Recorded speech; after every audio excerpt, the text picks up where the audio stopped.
from the Opus Radio News Center, this is an Opus Radio News Update. A new school coming to Woodworth. I'm Al Quartemont with your Wednesday news headlines on the web. The Rapides Parish School Board making it official. The board will acquire 33 acres of national forest land off Highway 165, where they will establish what's being called a green school because of its environmental friendliness.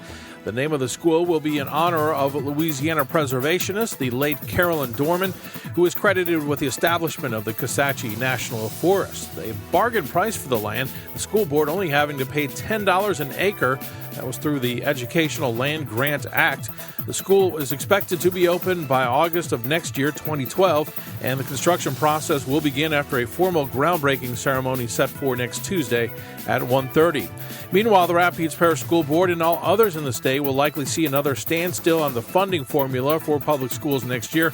Governor Jindal saying he'll recommend against any cuts to the formula that divides up money among the state's 70 school districts, even as colleges and health services are facing more cuts.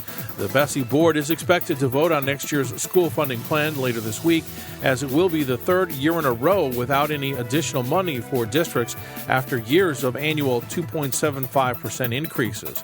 The plan to merge the historically black Southern University at New Orleans with the University of New Orleans campus has brought a lawsuit from a group of Southern students filed on behalf of those students by former State Senator Cleo Fields. A Baton Rouge district judge has issued a temporary restraining order against the Board of Regents' study of the issue, as well as any merger until a February 24th hearing about that matter.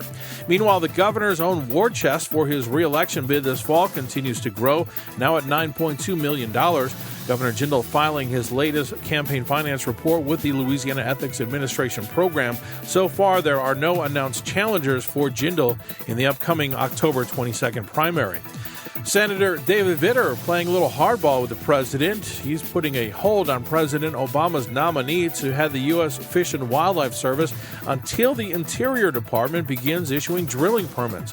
Vitter says he will continue to block Dan Ash's nomination until the department issues at least 15 deepwater exploration well permits for the Gulf of Mexico and complies with his earlier request for answers about the permit delays he says are harming the people of Louisiana. In Wednesday sports, now 8 losses in 10 games for the Hornets. They fall 102-89 last night up at Golden State. They have just one more game before this weekend's All-Star break. And the Southeastern Conference baseball coaches picking LSU to finish atop the league's Western Division. In a poll of SEC coaches, the Tigers picked ahead of Arkansas.